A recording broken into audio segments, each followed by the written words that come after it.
Arrancamos, no sé si estamos de acuerdo con la organización. Bien.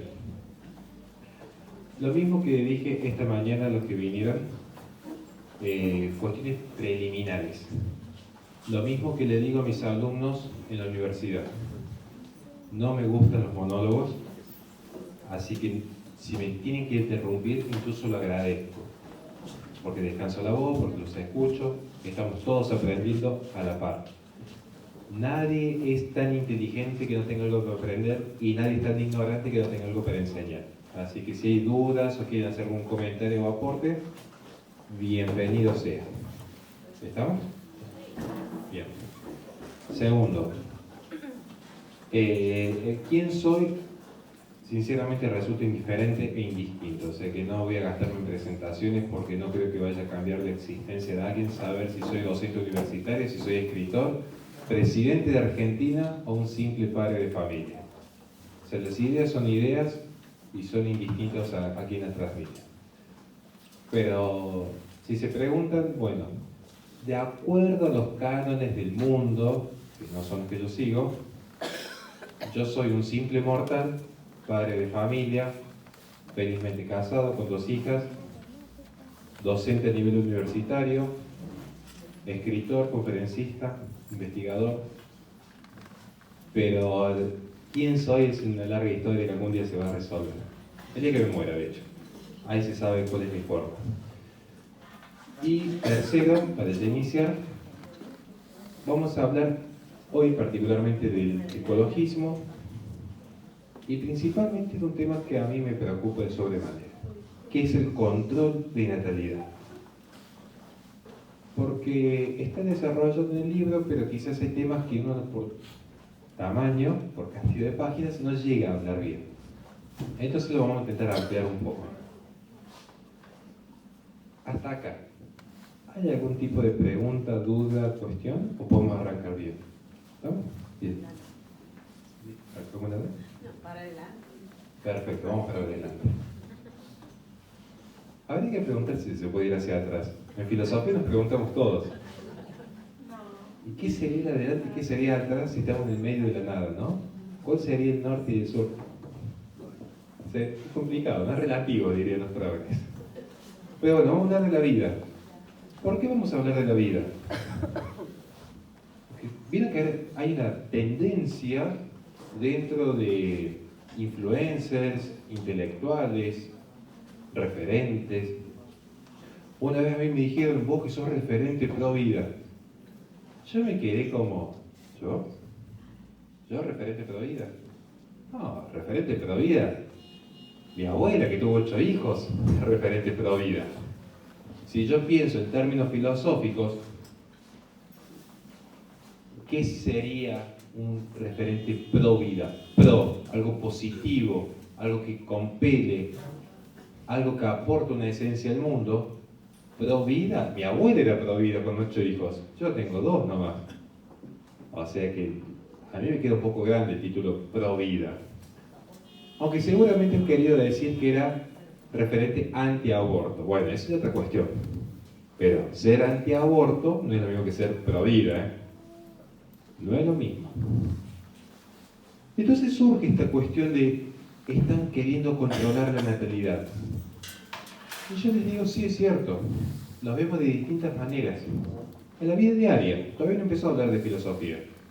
No hablo de geopolítica, no hemos hablado todavía de economía, pero en el día diario nos ve que hay distintas formas de control de natalidad. ¿Alguien de acá se considera pro vida? Un valiente, ¿qué valiente? Volví a levantar la mano, sé que la aplauso, joven. Pero muchos se consideran pro vida. O sea que deben estar al tanto, por ejemplo, de México, si alguien me ayuda, el año pasado o el anterior, hubo un fallo judicial de la Corte de Sinaloa, si mal no me equivoco, que tenía efectos expansivos hacia el resto de México, ¿no? Que permitía el aborto seguro, legal y gratuito hasta el 6º mes o hasta el 3er mes. Me confundo con Colombia. Pero había una suerte de, entre comillas, legalización judicial del aborto, ¿o no? ¿Sí? Bien. Y debe ser un problema, ¿o no? ¿Para alguno de ustedes abortar es malo? Pregunto, lo podemos discutir. Totalmente. O sea que ustedes consideran que era malo que se legalice el aborto en México. Y ustedes consideran que era malo que el aborto legal ya se empiece a legitimar en la sociedad. La sociedad no empieza como a romantizar, a decir, che, vamos a abortar, que está todo bien. Bien, interesante. ¿Quién dijo así? ¿Usted? ¿Qué es el mal?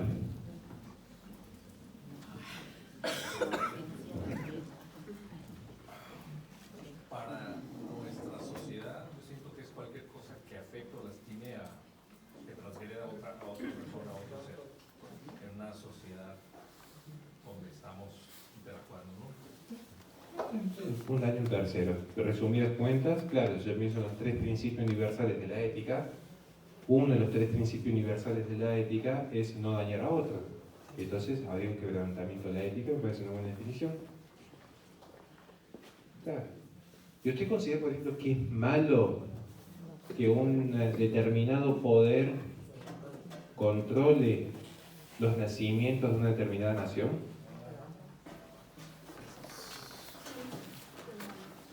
Sí. Yo también considero que sería malo. De hecho, en Argentina lo padecemos. Estoy de acuerdo con usted. Ahora, ¿usted considera que si hay un control de natalidad, suponiendo que lo haya, ahora vamos a empezar a ver esto de control de natalidad y ecologismo, ¿usted considera que es solamente a través del aborto seguro, legal y gratuito? No es nada. Es que no se oye aquí. Claro, porque ¿cuándo pasó esto del aborto seguro, legal y gratuito acá en México? ¿El año pasado o el anterior? El año pasado. Pero yo antes de venir, como tengo un poco de tiempo libre, porque miren cómo le vi los filósofos, estamos todo el día viendo plantitas y arbolitos así en la calle, delirando. Las tasas de natalidad en México ya venían cayendo. Disculpen, es que hay unos carros obstruyendo la salida y están queriendo salir. Ya fueron. Ay, perdón. No hay ningún problema. Las tasas de natalidad ya venían cayendo en México. No en México, en América Latina ya venían cayendo. Y eso nos lleva al tema de hoy. Cuando hablamos de biopoder en términos de Foucault, bien progresista como nos gusta a todos, tenemos que entender que no es solamente el ejercicio coactivo sobre el cuerpo. Es decir, cuando yo quiero controlar la natalidad de una nación, tengo muchas formas de hacerlo, y no es solamente llevando a la mujer a una práctica tan violenta como es el aborto procurado. Hay muchas formas, y de hecho, el ejercicio del poder más eficiente es ese ejercicio en el cual quien lo padece no es consciente de ello. Entonces, ¿quién es más esclavo? Esta es la gran pregunta que se supiera hacer en su momento. Hegel. ¿Alguien escuchó hablar de Hegel? ¿Alguien escuchó hablar de esta dialéctica del amo y el esclavo? Seguramente. Y como docente de filosofía, seguramente que han escuchado hablar de la dialéctica amo-esclavo y seguramente han escuchado mal lo que es la dialéctica amo-esclavo. Porque termina siendo más esclavo el amo que se siente libre, pero que depende del esclavo en su reconocimiento, que el esclavo que se reconoce a sí mismo esclavo, porque ya tener un principio de verdad comienza su proceso de liberación. Porque al menos el esclavo no necesita del amo para ser quien es. El amo sí. Y lo que sucede en nuestra sociedad, que somos perfectamente esclavos bajo el nombre de la liberación absoluta. Y ahora sí vamos a pasar a hablar entonces lo que es el control de natalidad a través del ecologismo. Muchos deben conocer a Thomas Malthus, si es que alguna vez no lo conocieron. Tesis principal, ensayos sobre los principios de la población, era que la tasa de producción de alimentos, y cuidado cuando vayan a dar un debate público, porque no es lo mismo que el ecologismo cuando se plantea hoy, hay pequeñas diferencias, la tasa de crecimiento de la población iba a generar un conflicto por la tasa de crecimiento de los alimentos. Entonces, mientras el alimento va creciendo en un determinado ritmo, entiéndase 1, 2, 3, 4, 5, la población crecía 1, 2, 4, 8, 16, 22, 64. Genera un punto de conflicto porque no alcanza el alimento producido para la gente. Y ya empieza en su obra, Ensayo sobre el principio de población, a fines del siglo XVIII, comienza una serie de teorías respecto a cómo evitar este gran colapso social. Claro, el señor no tuvo en cuenta una serie de cualidades propias del ser humano. Pensemos rápidamente. ¿Alguien aquí está casado? Bien, mi pésame a todos los varones. ¿Qué sucede? Si yo arrojase esos matrimonios en un campo donde hay gallinitas y gallitos, y ustedes son un matrimonio fecundo, de acá a 100 años seguramente ustedes dejarían descendencia y las gallinitas y los gallitos también dejarían descendencia, seguiría habiendo alimento y seguiría habiendo seres humanos. Si yo arrojo una pareja de zorros a un gallinero, no pasa esa generación. Porque el ser humano tiene algo que se llama cultura. Y cultura no es solamente McDonald's y Netflix, si es que se le puede llamar cultura a eso. Sino que el ser humano puede cultivar aquel suelo en el que es puesto. Y en ese cultivo es que el hombre puede producir y reproducirse. Es una facultad muy propia del ser humano, lo cual le permite adaptarse a aquel entorno en el cual se halla. Si yo arrojo una determinada especie animal a su ecosistema, no lo altera. El ser humano, en términos de Leonardo Polo, uno de los mayores antropólogos del siglo XX, el ser humano es un animal no especializado. No tenemos ni la jorobita de camello, ni las antenitas de la cucaracha, ni los colmillos del lobo. Entonces nosotros lo que hacemos es, al no estar especializado en nuestro cuerpo, adaptarnos culturalmente al entorno. Construimos diques, represas, edificios.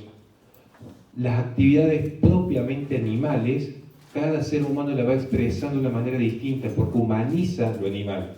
Entonces, ¿coincidimos o no coincidimos con los animales en 3 funciones básicas? Comer, reproducirse y dormir. Ahora, ¿no nos parece que esté bien reproducirse en la vía pública como un animal? Bueno, salvo en un desfile de feria. Ahí sí. Aunque no se reproduce mucho que digamos. Pero al menos lo intentas. Comer es una actividad muy animal, demasiado animal. Pero nosotros intentamos civilizarla. Comemos con cubierto y tenedores. No comemos lo mismo que se come en la India. Es más, acá en México no comen lo mismo que comemos en Argentina. Vamos a ver que justamente es donde nosotros empezamos a tomar distancia. Y por eso la tesis de Malthus no es aplicable, porque no tiene en cuenta lo que es la producción de la técnica, la tecné en términos griegos. Nosotros tenemos algo que se llama arte. ¿Saben qué es la diferencia entre lo natural y lo artificial? ¿Qué es lo artificial? Arte facere, hecho con arte, hecho con el espíritu del hombre. Y esto permite la adaptación. Por eso es inválida la tesis de Malthus. Pasemos a la siguiente. Por favor, muchas gracias. Pero acá hay un gran problema, un poco lo que vemos en la mañana, que esto es muy importante. ¿Saben quién está en pantalla? Está escrito el nombre arriba. No, tengo alumnos que se han puesto nerviosos en los exámenes y no han sabido contestar cuando hay la respuesta en pantalla. O sea, una vez me pasó, él es monista, para que sepan. Imagínense, la cara mía, estamos en pleno examen, pasó una alumna era. No voy a decir el nombre porque no importa, le fue bien igual. Le digo, bueno, pero explíqueme qué es el monismo. El monismo es filosofía, es una corriente básica que uno tiene que saber. No, es la teoría de que venimos del mono. Y yo me quedé así como, no te lo puedo creer. Mono, ¿sabes qué significa mono? Exactamente, uno. Entonces, ¿qué sería monismo? Ismo significa sistema de ideas. Sistema de ideas donde todo tiende al uno. Del uno venimos, hacia el uno vamos.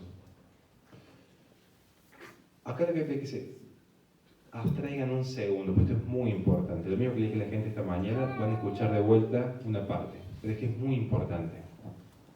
Y después lo van a usar de repaso.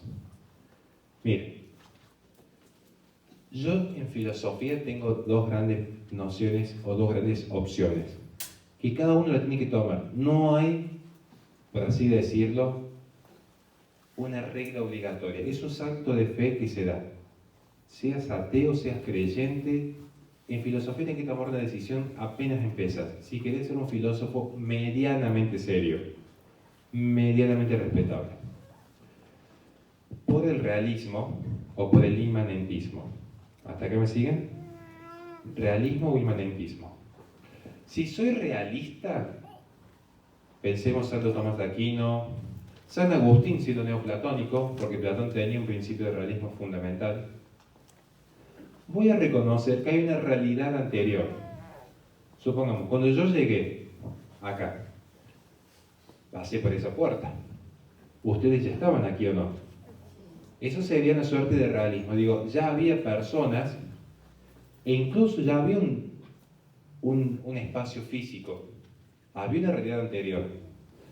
Pero la única realidad que había aquí, ¿era una realidad física o había también realidades metafísicas? Por ejemplo, que matar sea malo, ¿es porque el ser humano se puso de acuerdo que es malo o porque creemos que hay un principio moral trascendental independiente al hombre que ordena que matar es malo? Es para pensarlo. Yo no estoy diciendo que tienen que pensar, digo, miren, una opción es considerar que hay una realidad anterior. Puede ser una realidad física o una realidad metafísica. Por ejemplo, el arte, o si lo queremos en términos más precisos, la belleza, la moral, los números, la lógica. Los principios lógicos, yo no sé si son disponibles para el ser humano, o si son una realidad anterior que el ser humano capta, abstrae. Entonces esto es para discutir. El realismo considera que hay una realidad anterior, y una de esas realidades es la moral.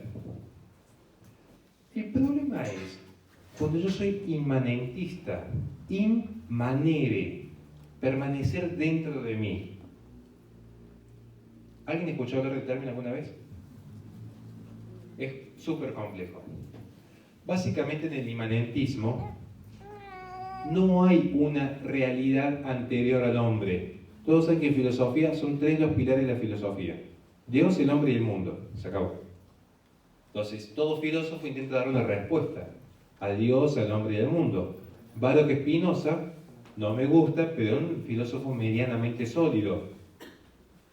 Descartes también habló de Dios, el hombre y el mundo, pero se contradijo tanto que no es un filósofo serio, aunque todo el mundo lo conozca. De hecho, fue el que en gran medida cambia la filosofía en el mundo.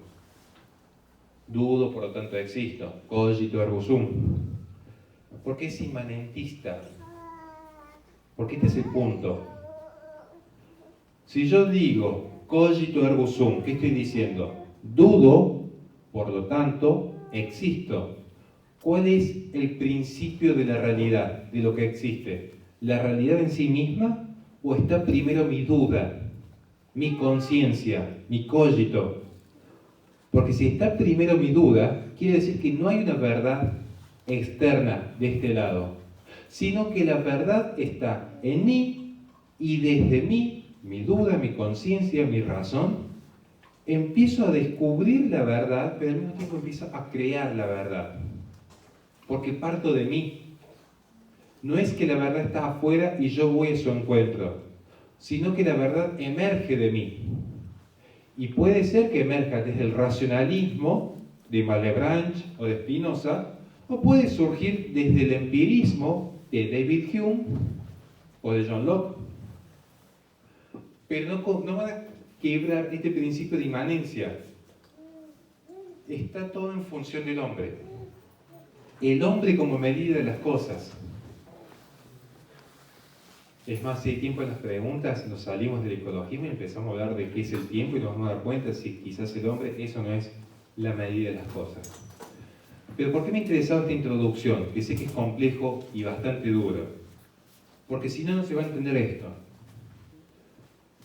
Porque si yo parto de la base que hay un Dios creador, ¿qué significa que hay un Dios creador? Si yo digo que hay un Dios creador, independientemente de cuál sea el Dios verdadero, que es una discusión de segundo orden dentro de la filosofía y la religión, el punto es que hay una inteligencia ordenadora. Porque ¿cuál es el supuesto que necesito yo para decir que algo está ordenado? Supongamos, el derecho natural. ¿Alguien cree que existe el derecho a la vida? Bien. ¿Pero qué necesito yo para decir acá hay un límite, acá hay un orden? Una inteligencia ordenadora. Pero además necesito la potencia del desorden. Vamos a explicarlo en términos simples. Yo sé que esto es súper complejo, pero a mí me interesa que los alumnos siempre se queden con una base sólida que les permite el debate.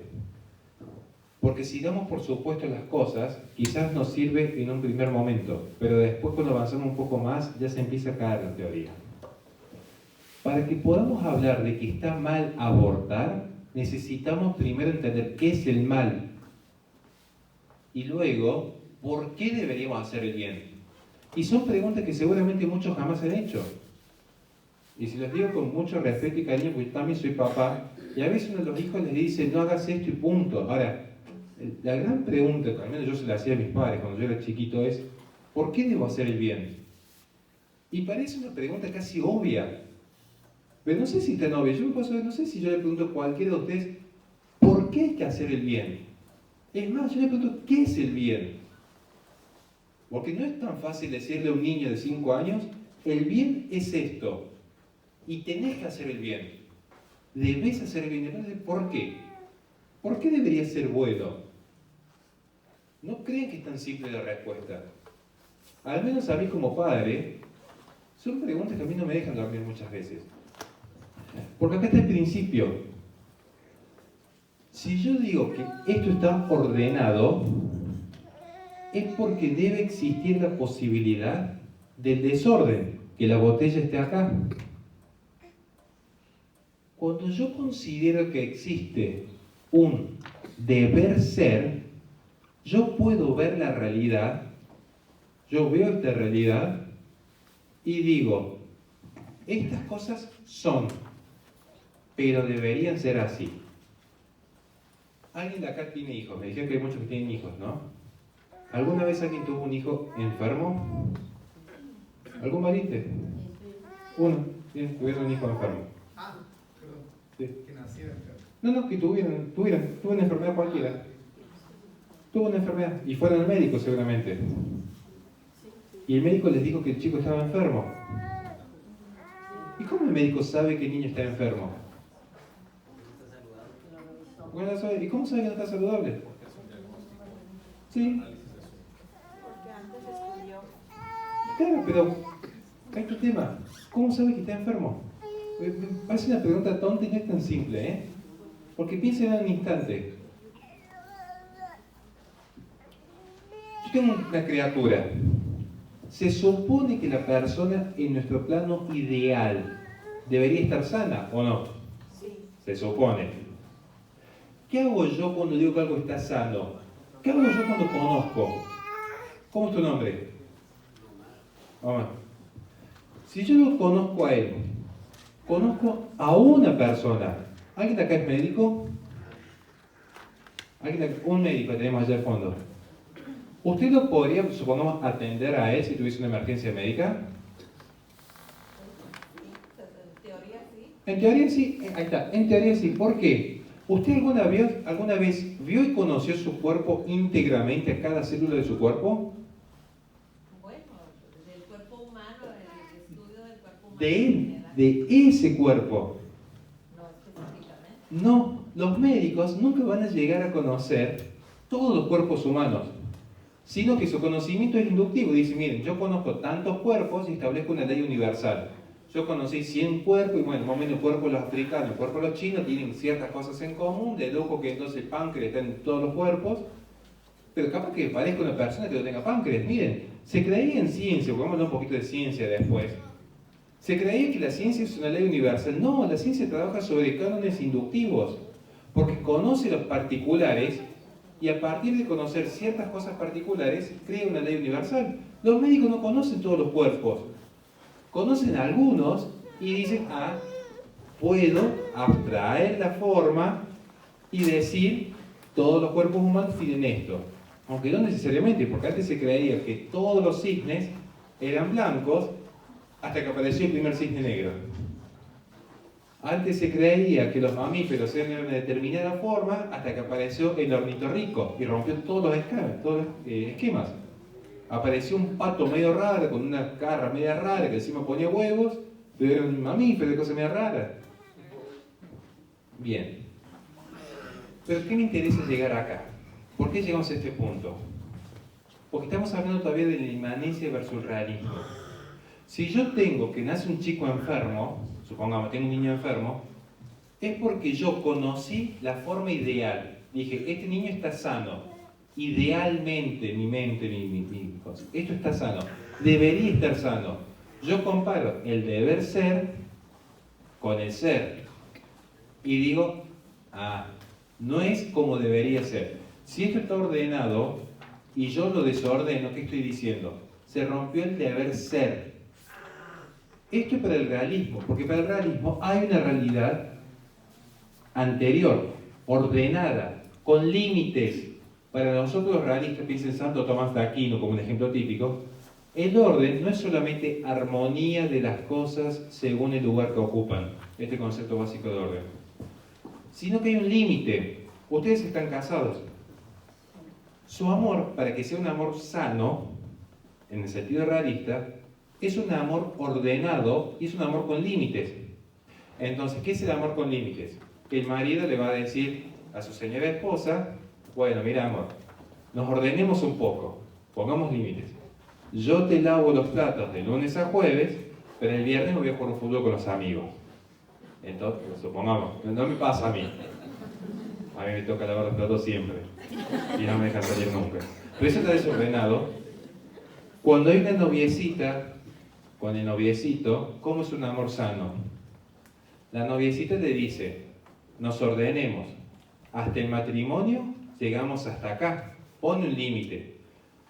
¿Por qué? Porque si no hubiera límites en el amor, sería puro narcisismo o sería puro nihilismo. Si yo no me amo a mí mismo ordenadamente, pueden pasar dos cosas. O no me amo y ya soy una persona patologizada, con culpa, que me dejo maltratar, que me dejo hacer cualquier cosa. O soy un narcisista donde todo está en función mía, porque se rompen los límites. Entonces el otro ya no es un otro, es una extensión mía, está para hacerme feliz a mí, nada más que a mí. Así piensa el narcisista, así piensa la sociedad hoy, de hecho. Entonces el límite es muy importante. Estoy yo que te amo a vos. Entonces tengo que poder distinguir el yo del vos. Límites, gente, fundamentales, sobre todo para los que son papás. El problema es con el inmanentismo, porque en el inmanentismo no hay un límite anterior. ¿Quién va a poner el límite? ¿Dios?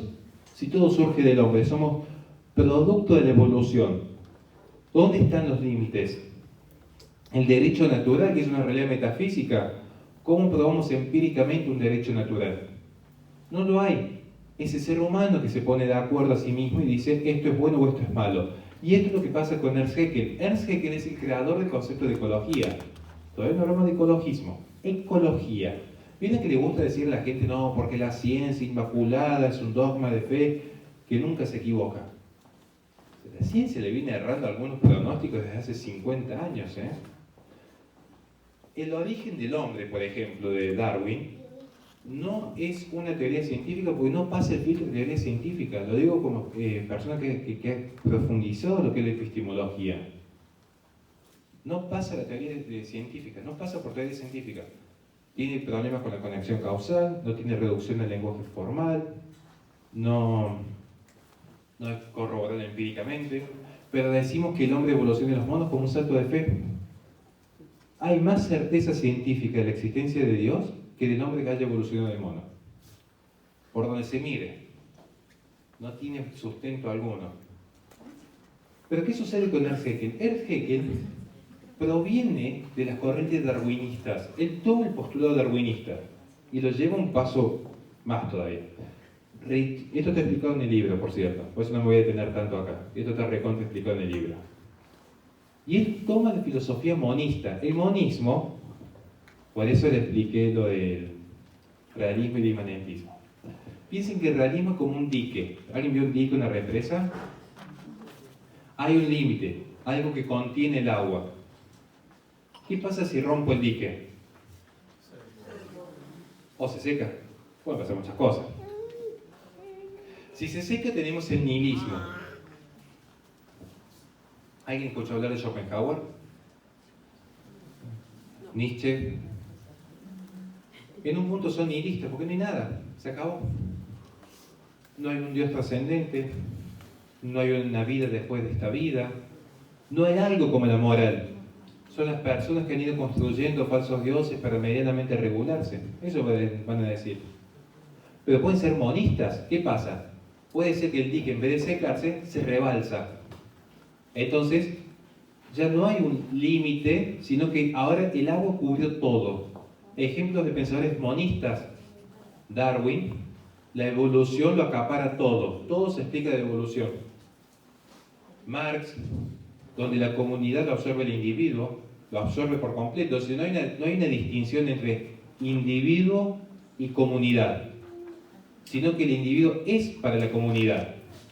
Spinoza, con su panteísmo, todos somos Dios, toda criatura es Dios, pero no hay una participación, es Dios. Ese es el sistema monista.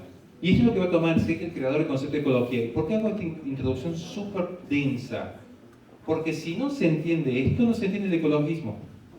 Si alguien piensa que el ecologismo, como el feminismo, como el transhumanismo, se trata simplemente de ideólogos que quieren controlar el mundo como Pinky Cerebro, no entendieron nada.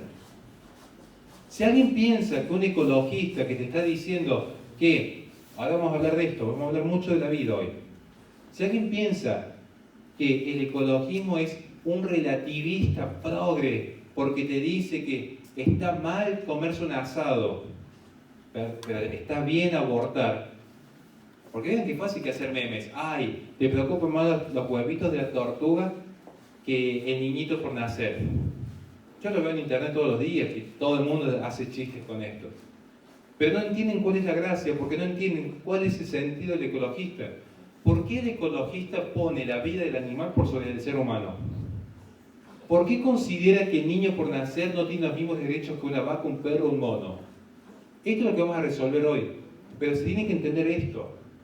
Se tiene que entender que el ecologismo parte, desde la ecología, de un postulado filosófico, no un postulado científico. Porque lo que buscan es la legitimación científica. ¿Por qué se busca la legitimación científica? ¿Quién se aventura de darme una teoría? ¿Por qué consideran que lo importante del discurso, lo digo como docente de retórica, es la ciencia? ¿Por qué creen? Les voy a decir la respuesta, porque tenemos que quedar hasta mañana. ¿Alguien conoce a René Descartes? ¿Quién fue René Descartes? ¿Qué obra tan importante escribió? El discurso del método. Acá el alumno ya se sacó un 10. El discurso del método. ¿Y qué es lo que buscaba el discurso del método? Que está lleno de errores, por cierto, ¿no? O sea, se lo digo como filósofo, está lleno de errores, por donde lo miren.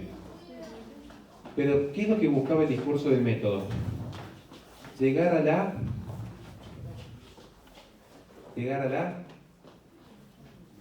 casi. Hay que leerlo de Descartes. A él le preocupaba la verdad, pero ¿qué le interesaba para llegar a la verdad? La certeza. ¿Y cuál es la única certeza que tiene?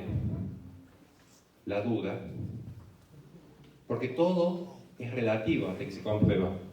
La única certeza es la duda. Él era un católico, católico pero convencido. Además, en el capítulo 4 habla de la existencia de Dios, las pruebas de la existencia de Dios. Hay que leer a Descartes, aunque no nos guste. Él quería encontrar la certeza, pero dice, ¿cómo llegó a la certeza? Bueno, con el método científico. Porque está poniendo todo en duda. Incluso lo que los sentidos aportan son puestos en duda. Esta es la gran distinción con los empiristas, pero en esa búsqueda de certeza dice, el método científico es lo que me va a dar a mí certeza. Entonces yo cuando quiero hablar de verdad, ¿de qué tengo que hablar? De conocimiento científico, porque es el único conocimiento certero. El resto es un conocimiento falseable, está siempre sujeto a error, tiene muchas variables. Lo que diga la ciencia será. Entonces, desde el siglo XVI en adelante, que es cuando se empieza a tomar distancia con la religión, ya no va a ser el principio de verdad, la existencia de Dios y todo lo que de él se deriva, sino la duda del hombre que se resuelve a través del método científico. Entonces, como dice el meme que se ve en internet, no lo digo yo, lo dice la ciencia. Entonces, cuando uno quiere discutir algo, ¿qué es lo primero que dice? No, bueno, a ver, no es mi opinión, es lo que dicen los científicos. Se está calentando el planeta, ¿sabías? ¿Sabías que se va a acabar el año en el 2030? Se nos acaba todo. En el 2012 se nos tendría que haber acabado el planeta, de hecho. Bueno, es mentira, en realidad se tendría que haber acabado el planeta por lo menos 6 veces. De 1970 a esta parte, cada 10 años se iba a acabar el planeta.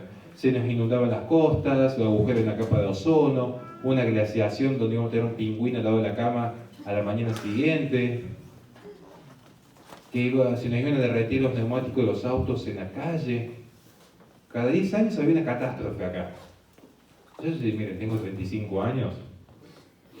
No, pasa un poquito de calor algunos días, pero no me parece que estemos tan mal como se pudo haber estado en el periodo cálido romano medieval. Pero bueno, lo dice la ciencia. ¿Cómo le va a discutir a la ciencia negacionista? Porque vieron que pasa esto. ¿Qué decía Foucault del poder? Que tiene el poder, en genealogía del saber, ¿qué hace que tiene el poder? Es el que dice loco y cuerdo.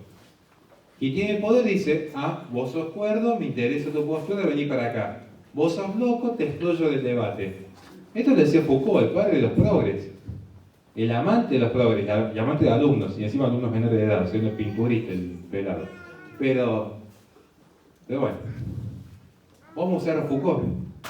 Ahora si uno discute estas cosas desde la filosofía y el saber, negacionista, antivacunas, terraplanista, conspiranoico, uno se queda como, mirá, si yo lo único que te estoy discutiendo es, no sé si el cambio climático es antropogénico, y si lo fuese, no sé si la solución es eliminar a vidas inocentes.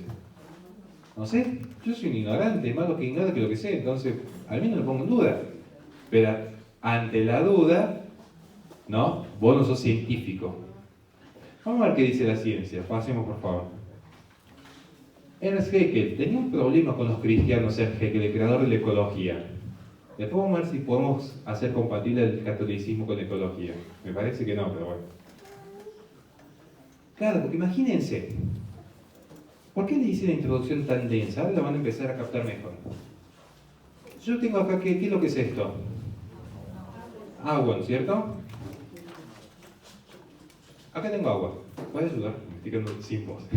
Gracias. Yo acá tengo agua, ¿no es cierto? Estoy tomando agua.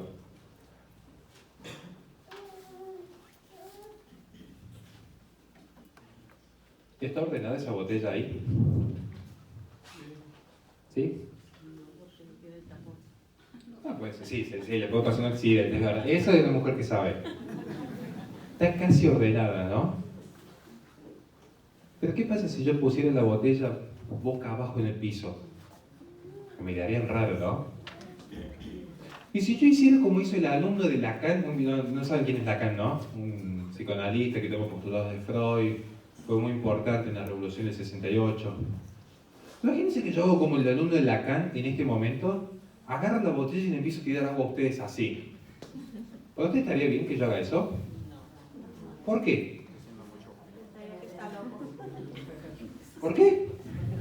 Qué loco, porque es absurdo. ¿Por qué? ¿Por qué estaría mal que yo le empiece a tirar agua a ustedes así?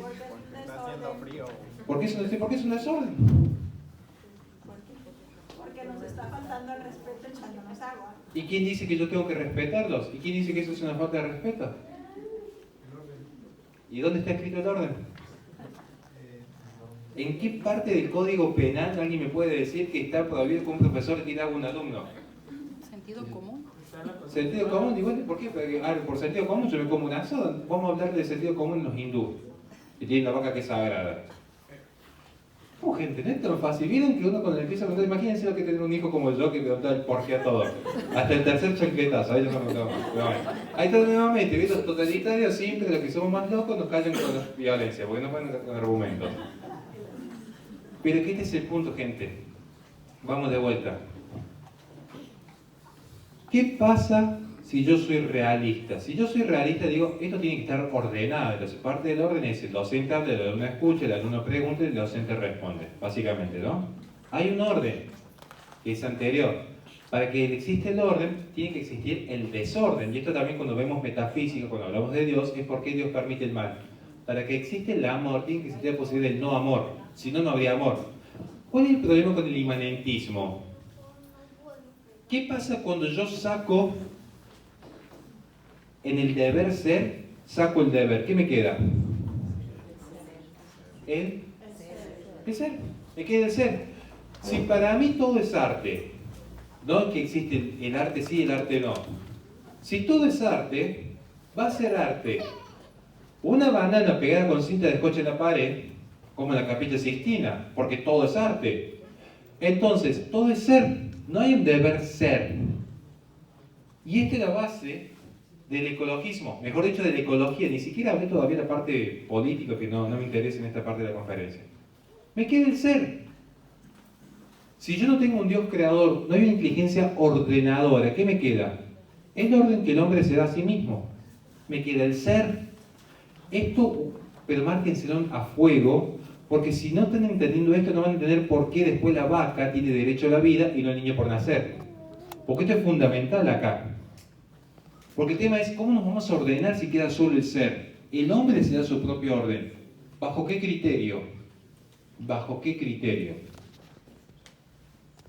Vamos a ver, si es que hay un criterio.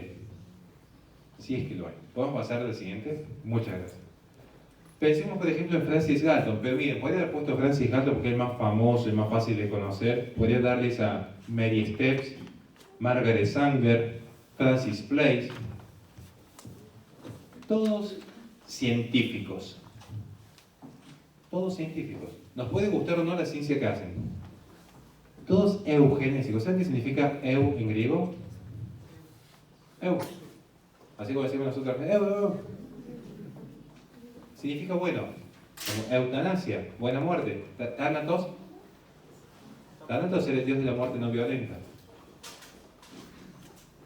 Habría que discutir si la muerte es violenta o no es violenta. Yo me atrevo a pensar que toda muerte es violenta. Eugenesia. Gen significa origen. Entonces, genética viene del origen. Eugenesia es buen origen. ¿Cómo hace un inmanentista para decirme esto es bueno o esto es malo? Están tomando un postulado filosófico, aunque digan que es pura ciencia. Para ellos, los genésicos, ser rubio, ojos celestes, alto, fachero y humilde como somos todos los argentinos, eso es bueno. Sinceramente a mí me llama la atención porque ellos dan por supuesto que la ciencia no necesita la filosofía. Le voy a hacer la misma pregunta que hice esta mañana. ¿Cómo es su nombre, señor? Trinidad. Trinidad. Supongamos que estamos en un barco. Usted es capitán. Se nos cae el barco.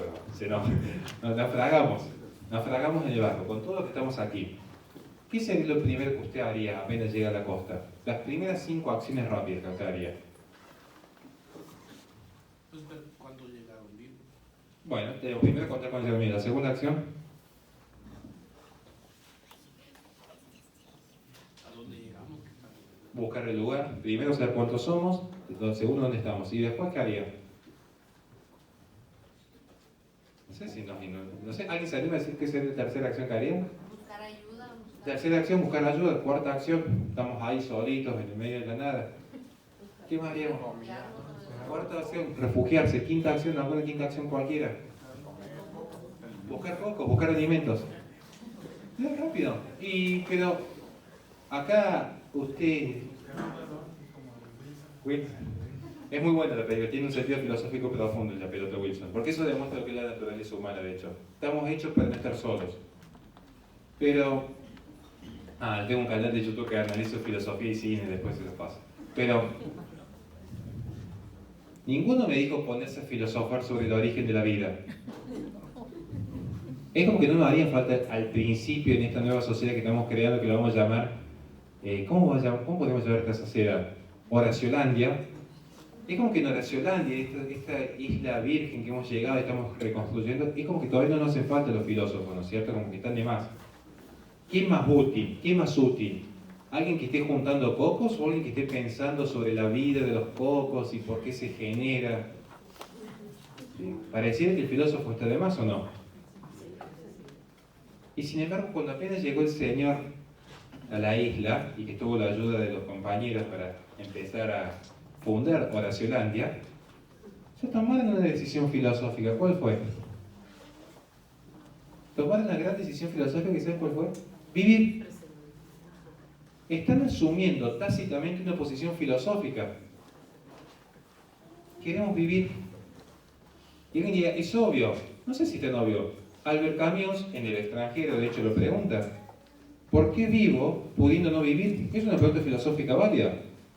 Hoy tranquilamente ustedes tomaron por lo menos 25 decisiones filosóficas. ¿Una saben cuál fue apenas se levantaron? Seguir vivos. Parece una tontería. ¿Quiénes de acá no han pasado jamás un problema serio en la vida? Un problema serio, profundo, de dolor, de angustia. Y sin embargo le dijeron sí a la vida. Estar acá son.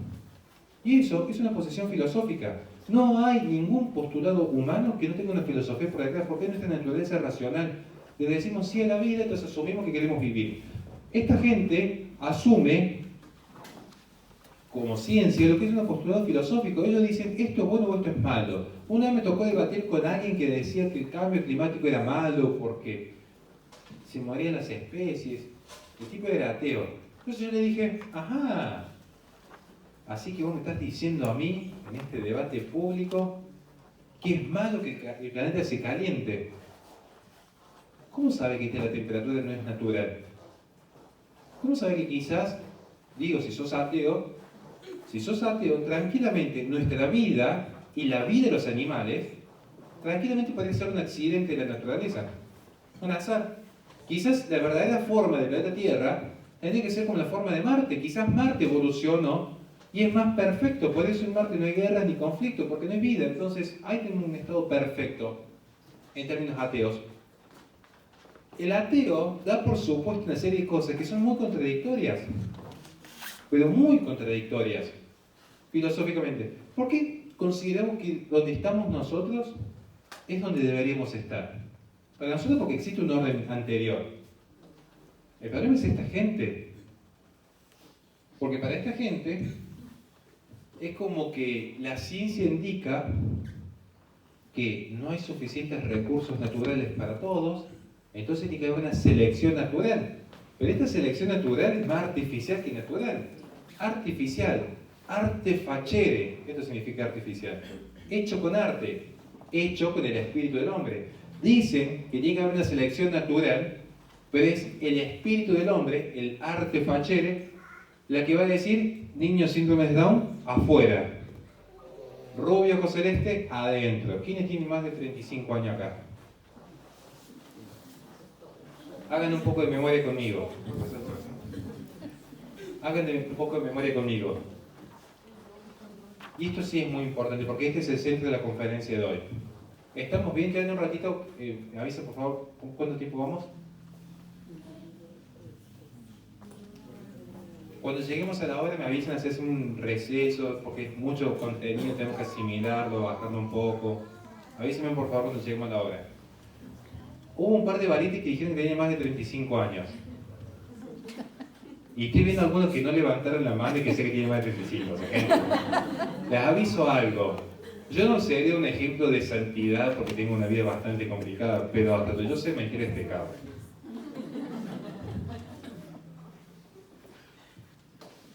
Hay muchos con más de 35 años. ¿Saben qué me acuerdo yo cuando era más chico? Yo cuando era chico, aunque no creo que alguna vez fui niño, la gente piensa que los que nos llamamos Horacio ya nacimos con 50 años. Pero no, en serio, nacimos con 0 años y vamos creciendo. Yo cuando era chico, me acuerdo en mi primaria, teníamos un chico con su maestra de adaptación especial, que era niño síndrome de Down. Y yo me acuerdo que salía con mi abuelita, o sea, vengo en una situación de bastante marginalidad, pero viví cosas que yo desearía que todo el mundo viviera alguna vez. Y una de las tantas cosas que viví era salir a caminar al centro con mi abuela. Claro, no me alcanzaba ni por un helado, pero yo estaba feliz porque estaba con mi abuela, o sea, a mí ese momento no me lo quita nadie. Y me cansaba de ver chicos síndrome de Down caminando en el centro de la peatonal de Córdoba, pero me cansaba de ver. Y era algo, podríamos decir, normal, como norma o común. ¿Alguno de acá salió a caminar en los últimos, al centro de Tijuana, Ciudad de México, donde sea que estén? ¿En los últimos 10 años salió a caminar al centro? ¿Cuántos niños síndrome de Down han visto en los últimos 10 años? Pero ¿se acuerdan que antes había? Quizás no seamos tan conspiranoicos cuando decimos que hay gente que está eliminando los no deseados. Es un experimento de campo. Es ciencia, como le gusta decir a algunos, es un experimento científico. Comparen cuántos chicos síndrome de Down había cuando ustedes eran más jóvenes y cuántos hay ahora. Vamos a hablar de vida. ¿Quiénes de aquí tienen más de 50? En sus reuniones familiares, ¿no se acuerdan cuando eran más jóvenes? Eran los abuelos, los tíos, los primos. Era una catarata después de misa la cantidad de gente que había en una reunión familiar. Hoy si juntamos 5 para una Navidad, pero tenemos que dar por hecho, así, qué pedazo de fiestón que metimos acá. ¿Es así? ¿Nos guste o no nos guste? El tema es, ¿por qué se da esto? ¿Cuál es el criterio para decir la vaca tiene derechos, pero el niño por nacer no? ¿Cómo se llega a ese paso? Y yo voy a cerrar con esto, porque después vamos a hablar un poco más, pero vamos a cerrar con esto. Tiene razón, señor. Coincido plenamente. ¿Alguien acá es católico? Usted, señor de buzo naranjado, que lo veo tan valiente y osado. ¿Cuál es la definición de persona para Santo Tomás de Aquino? ¿Qué es persona? ¿Usted es pro vida? Sí. Bien, yo también. ¿Y usted considera que la vida del niño por nacer vale? Sí, claro. Yo coincido. ¿Por qué vale? Piénselo cada uno, al que se anima a dar una respuesta. Sí, dígame. Por la sangre de Cristo. ¿Y si hubiese un ateo? ¿Cómo lo vamos a decir? Pues por el valor intrínseco que tiene cada persona. ¿Y de dónde saca usted que la vida o la persona tiene un valor intrínseco? Porque cada una es irrepetible.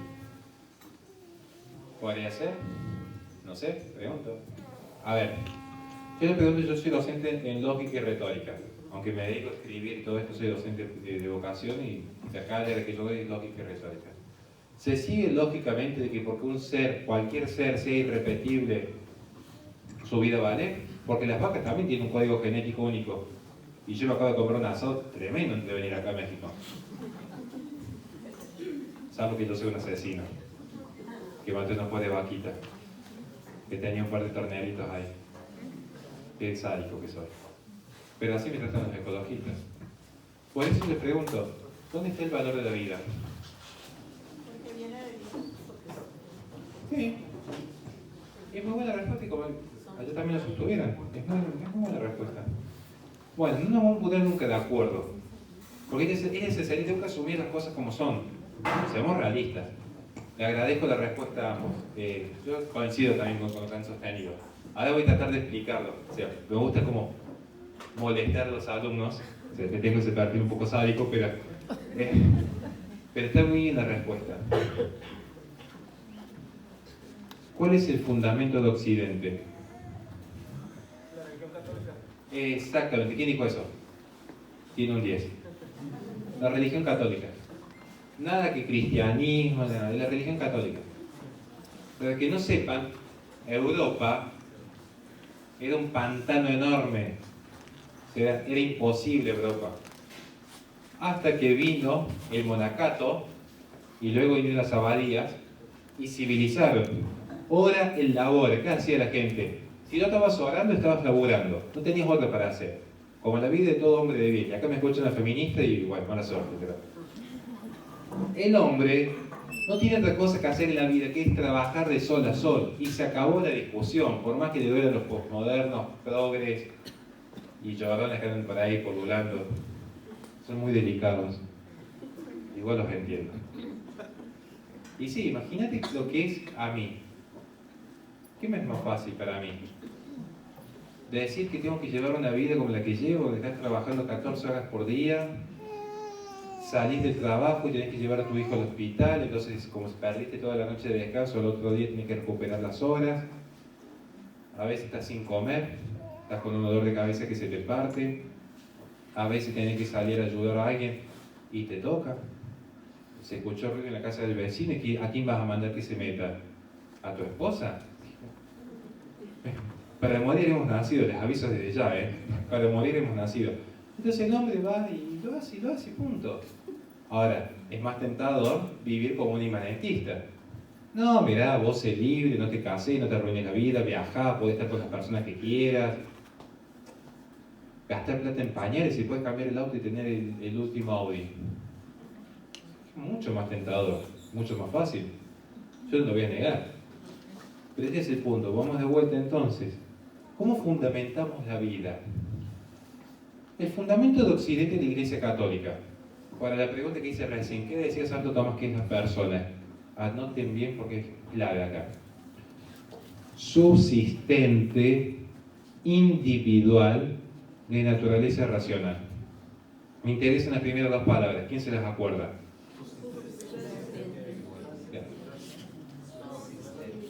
¿Por qué hablamos del subsistente? ¿Alguien se imagina por qué?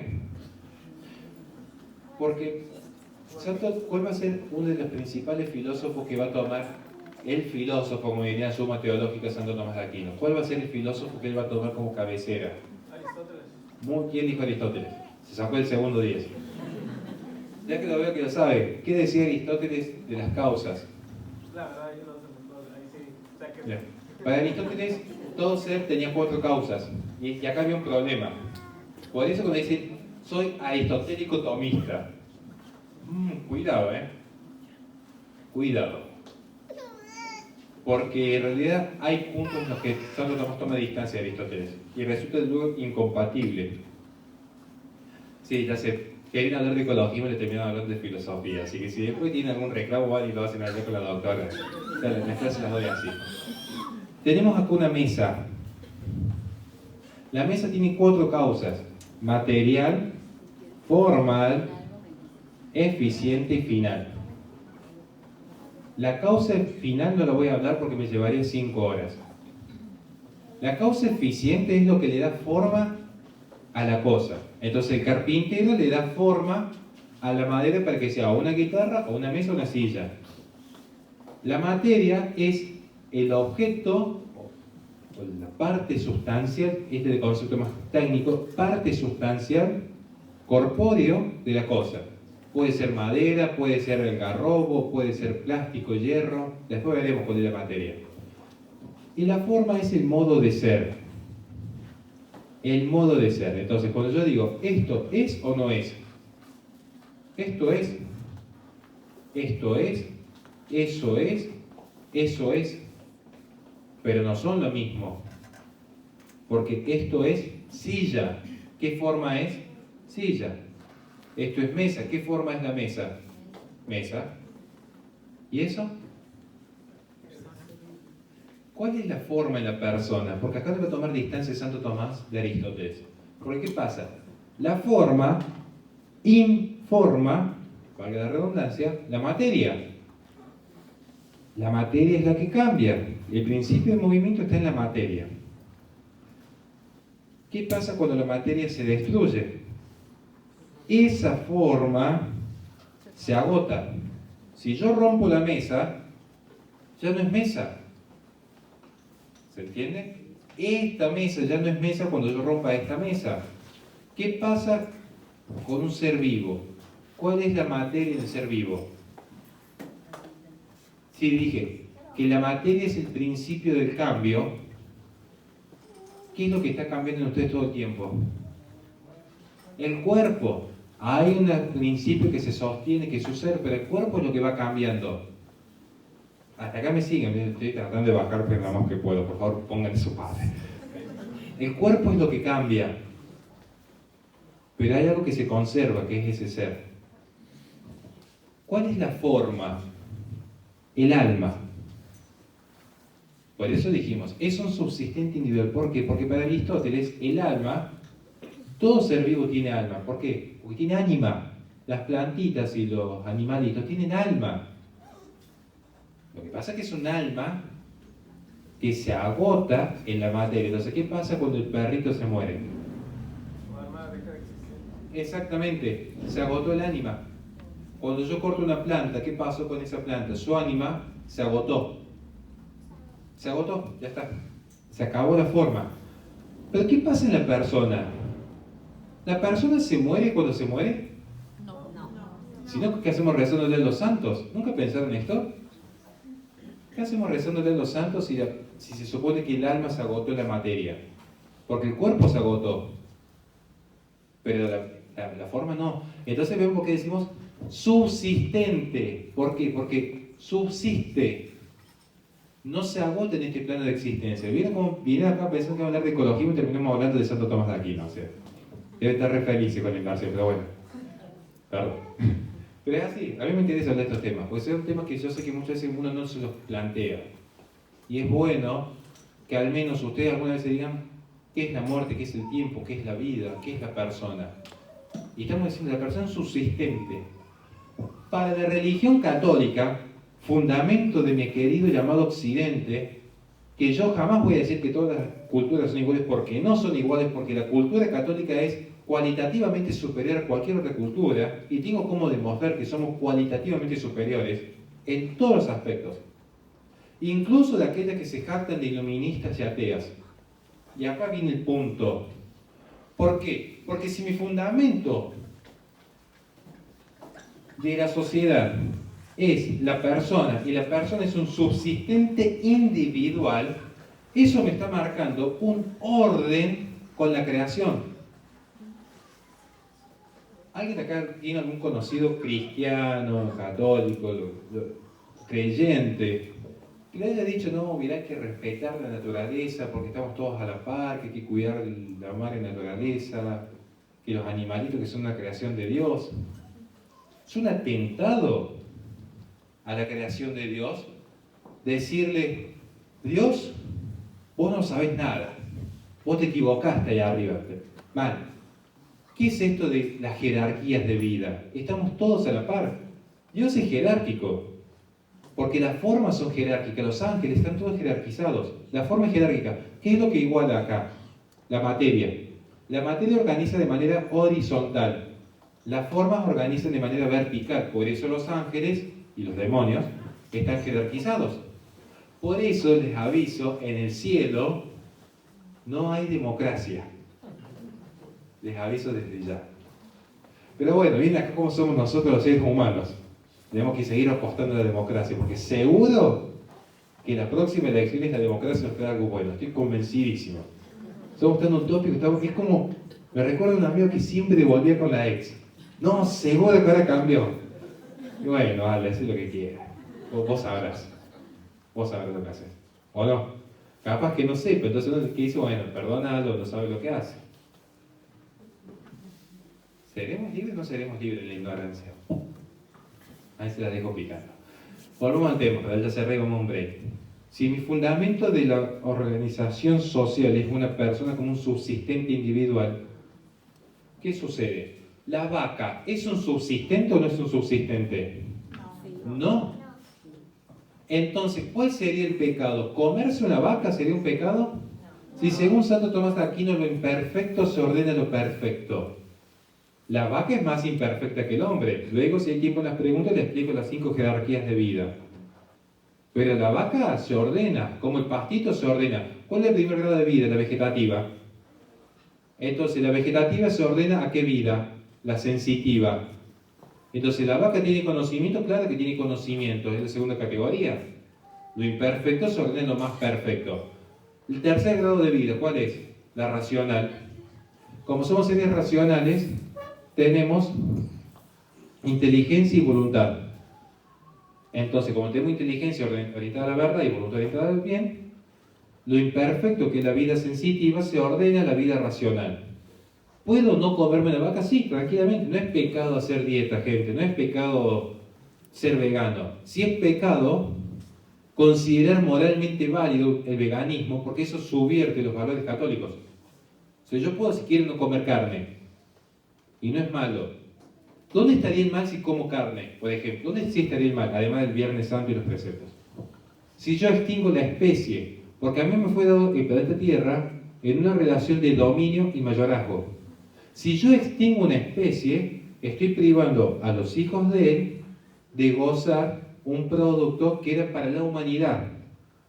Pero si yo no extingo las vacas, y que de hecho se estaban por extinguir hasta que se hicieron propiedad privada, no sé si conocen la historia en Argentina, se estaban por extinguir, pero si yo no extingo las vacas, entonces los hijos de él pueden gozar una vaquita. ¿Cuál es el problema de comerse un asado? El problema surge con esto, y con esto cierro. Porque para el católico, el alma individual es sagrada. ¿Por qué es sagrada el alma individual? ¿Quiénes de acá tienen hijos? Sus hijos ya eran en el Logos divino. El Logos divino ya conocía a sus hijos. Esta es la maravilla del acto creador. Porque ustedes, aunque no lo crean, en un determinado punto, son co-creadores. A veces dicen, Dios da la vida, Dios la quita. En realidad Dios da la vida, Dios la quita, pero se vale del cuerpo humano para darla. La pregunta es, ¿por qué no se podría valer del cuerpo humano para quitarla? Ahí yo les invito a que lean a Santo Tomás de Aquino respecto a la pena de muerte. Pero volviendo al tema. ¿Ustedes son padres o no? Dios tenía el alma de sus hijos en el Logos divino. En el acto creador, ustedes prestan su cuerpo para que esa alma informe una materia. Y de repente, lo que no era en el cosmos, ahora es en el cosmos. Y esto no es poner una semillita en la tierra o echar un poco de tinta en unas páginas. Es que ustedes han sido co-creadores de una vida que ríe, que llora, que sufre, que ama. Yo lo veo con mi esposa. Entonces, a las 3 de la mañana yo cambiando pañales porque teníamos la menor que estaba con problemas de salud.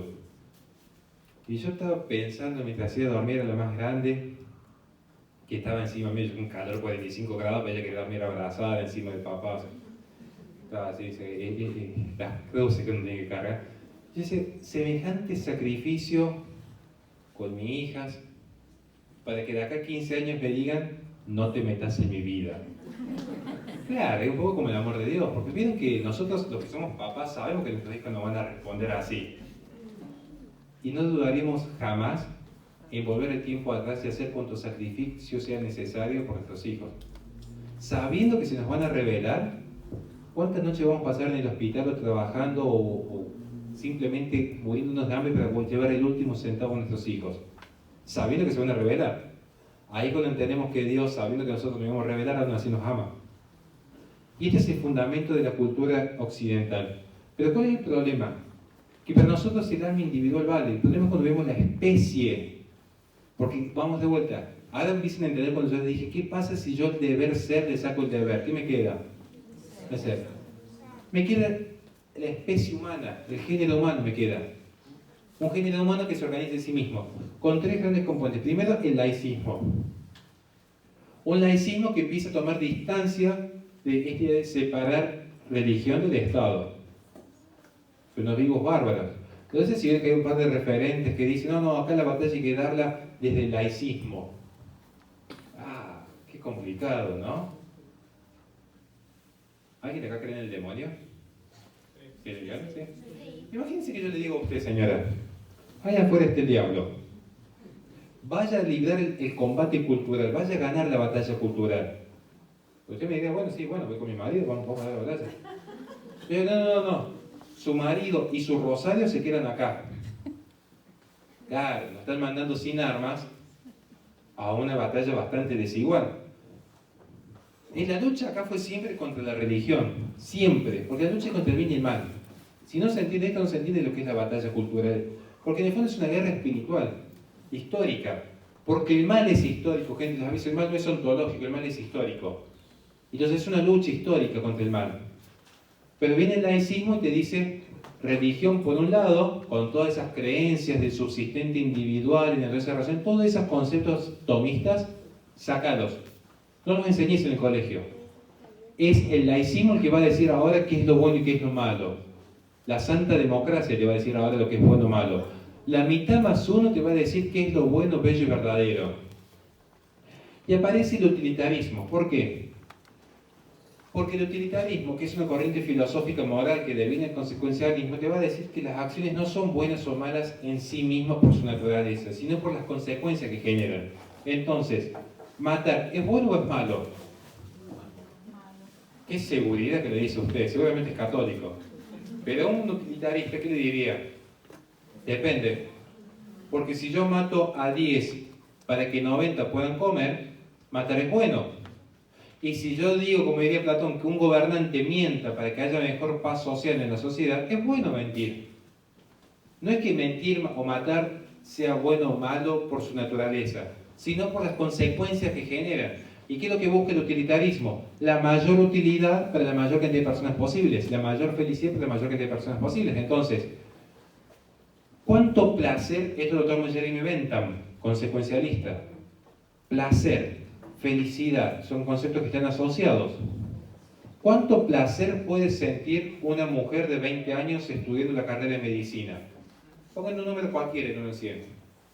Pongan un número a cuánto placer siente un niño por nacer que todavía no desarrolló el sistema nervioso central. Entonces, ahí vamos a ver qué fácil que justifica abortar a un niño para que la madre pueda terminar la carrera. Porque el niño no siente. Porque la persona ya no va a ser un subsistente individual dentro de esa razón. ¿Qué es lo que va a ser la persona? Un ser sintiente. El mono siente dolor, entonces el mono tiene más derecho a la persona que un discapacitado mental. Esto que parece una barbaridad lo que dije, lo dice Peter Singer en Ética Práctica en 1998, una obra que recomiendo leer. Este es el utilitarismo. Felicidad y placer es lo que determina qué acción es buena o mala. Si una acción genera más felicidad que dolor, es una acción buena. Si te drogaste y sos más feliz, es bueno drogarse. ¿Estás pasando una mala situación en tu vida? Te damos drogas, como en Un Mundo Feliz de Aldous Huxley. ¿Sos un ancianito? Y morite, la eutanasia. ¿Para qué queremos una persona que no me produce riquezas? Que no consume. ¿Estás de más? El niño por nacer, una boca más que alimentar, un pobre más en América Latina. No, lo abortamos. Porque ¿qué se busca? La utilidad al por mayor, a la especie, no al individuo. Busca la especie humana que sea más feliz. Con una trampa que la vamos a ver al final de la conferencia. Y cierro con esto. Y esto se da gracias a la posmodernidad.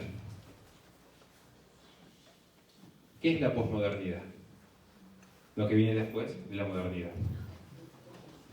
Me maté buscando la definición. Pero que de hecho se define así, porque no tiene una esencia. La posmodernidad es la rebelión de la nada.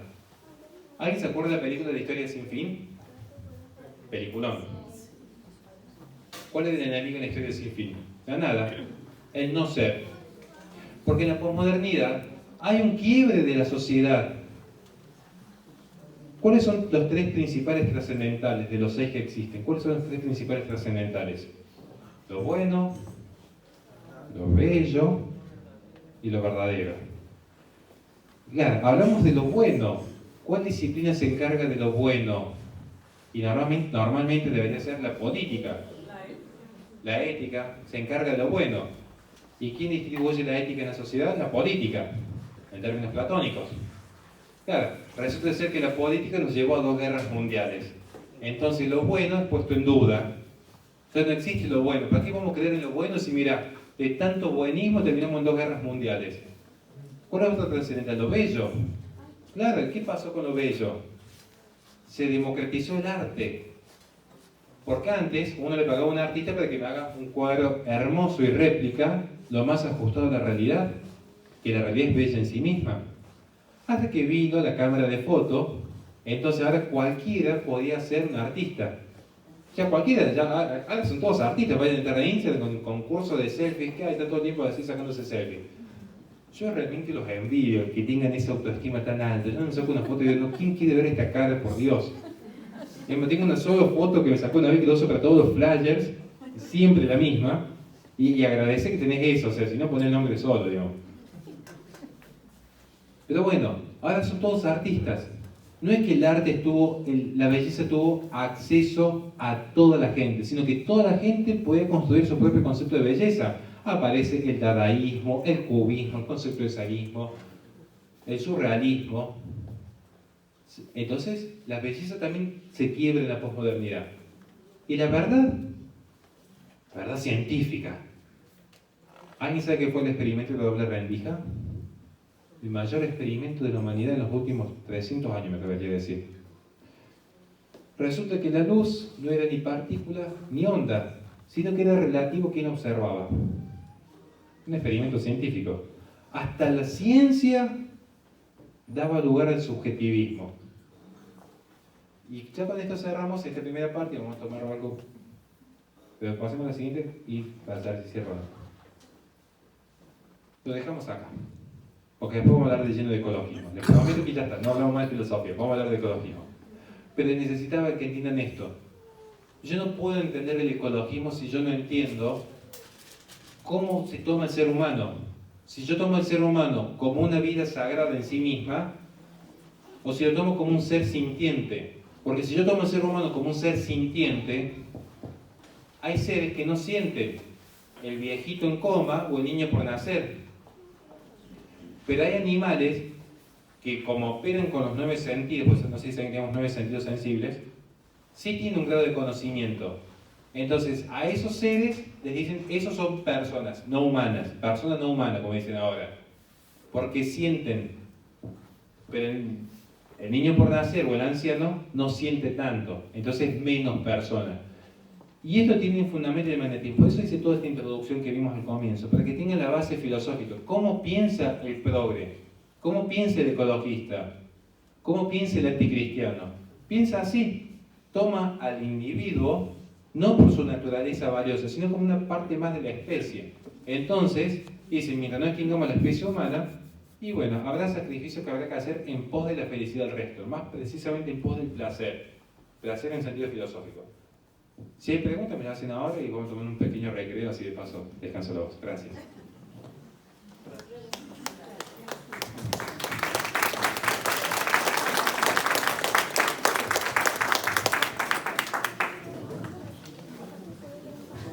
Gracias por acompañarnos. En un momento más volvemos a Una tomar duda, la ¿cuáles son los 9 sentidos que menciona? Bueno, los 9 sentidos son los 5 externos y los 4 internos. Los 5 sentidos internos son vista, oído, olfato, gusto y tacto. Los 4 sentidos internos son la memoria, por eso los elefantes o los leones pueden hacer trucos en los circos, tienen memoria. La imaginación, no sé si tuvo alguna vez un perro. Si tuvo un perro, habrás visto que el perrito a veces sueña y empieza como querer correr mientras está soñando, que son muy graciosos porque si lo despertas se ven corriendo y se chocan la pared, son muy graciosos. Tienen imaginación porque pueden crear una imagen dentro de lo que serían su mente, por así decirlo, no tienen mente, pero pueden crear una imagen interna de una realidad externa. Por eso pueden imaginarse al dueño y se pueden empezar a poner contentos pensando que va a venir, porque crean una imagen. Está lo que es el sensorio común, o que se llama sentido común, que nosotros también, todos son sentidos que nosotros tenemos también. Si yo, por ejemplo, toco la botella, Yo lo que estoy haciendo con el tacto y con la vista es una serie de estímulos eléctricos que van directo a mi cerebro. El sentido común es el que me dice, este estímulo externo corresponde a la vista y este estímulo corresponde al tacto. Por eso no digo, estoy tocando con los ojos o estoy viendo con los dedos. Me permite distinguir qué proviene del tacto, qué proviene de la vista. Eso es el sentido común. Es el sentido interno que empieza a distribuir la información y dice, esto es del olfato, esto es gusto, esto es un olor, esto es un sonido. Que los puedas distinguir para después procesarlo. Y el último es conocimiento estimativo, que es prácticamente nulo en el ser humano y es muy alto en los animales. Por eso un perro no hay que enseñarle que el fuego quema o enseñarle a nadar. El perro ya nace sabiendo nadar, ya sabe que el fuego quema. Ahora, el niño, el ser humano, como no tiene cuerpo especializado, como hablamos recién, es un bobo terrible el ser humano. Prácticamente no sabe hacer nada cuando nace. Es el lenguaje lo que lo hace un ser cultural. Sin lenguaje no hay persona, de hecho.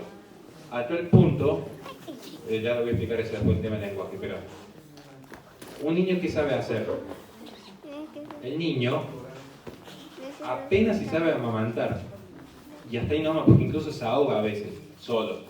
De los que tenemos hijos lo sabemos, a veces están solos se ahogan. El niño apenas si sabe una mínima noción de gatear con el tiempo que empieza a jugar la motricidad de la cadera, pero hay que irlos ayudando un poco también.